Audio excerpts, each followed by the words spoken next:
We've heard quite clearly what the stance of the EFF is. The Constitutional Court matter goes ahead. But let me ask you about the letters sent by the Constitutional Court to the President. What's been the reaction on that? Well, remember this morning the Constitutional Court sent a letter to the President saying that, remember that the President has made this offer and asked the court to make a ruling on it even before this, the matter sits down on February the 9th.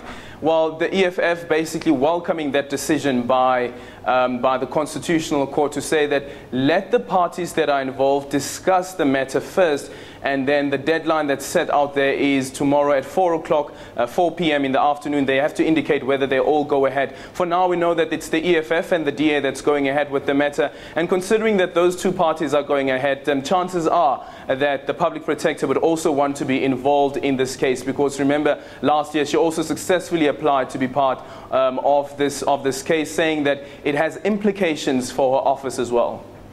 Julius Malema this afternoon, very wide and heavy on rhetoric and narrative. We heard that, and I suppose that speaks to what happens after this court ruling going forward.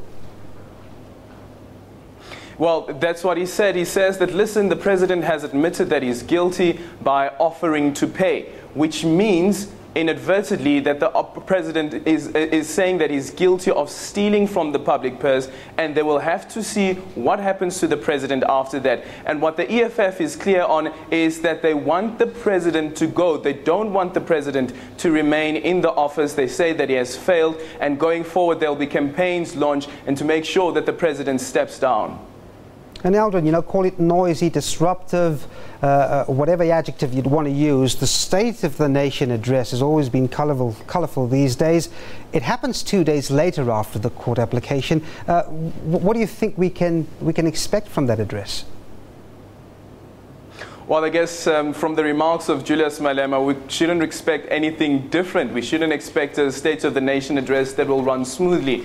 Julius Malema saying that the first words that the President should utter at the State of the Nation address is explaining why he fired Nkandla as the finance minister. That they say that they need some accountability from the President. If that will not happen, we will have to wait and see what the EFF will do. And we know from the past two State of the Nation address since the elections of 2014, what the EFF has shown and made it really difficult for the President to deliver the State of the Nation address. And remember also the Secretary of the Parliament has indicated that there will be no point of orders that will be raised during the State of the Nation address. Julius Malema saying that there is no such rule, that you cannot interrupt the President, that you cannot ask for clarity during his address. And certainly we should expect many of those points of orders from the EFF on Thursday, rather, when the President delivers his State of the Nation address. Aldrin, before I let you go, I see the ANC in press conferences and press statements recently spoke about what they call the state capture of state-owned enterprises and parts of government. I see Julius Malema being a bit more direct than just using that phrase this afternoon.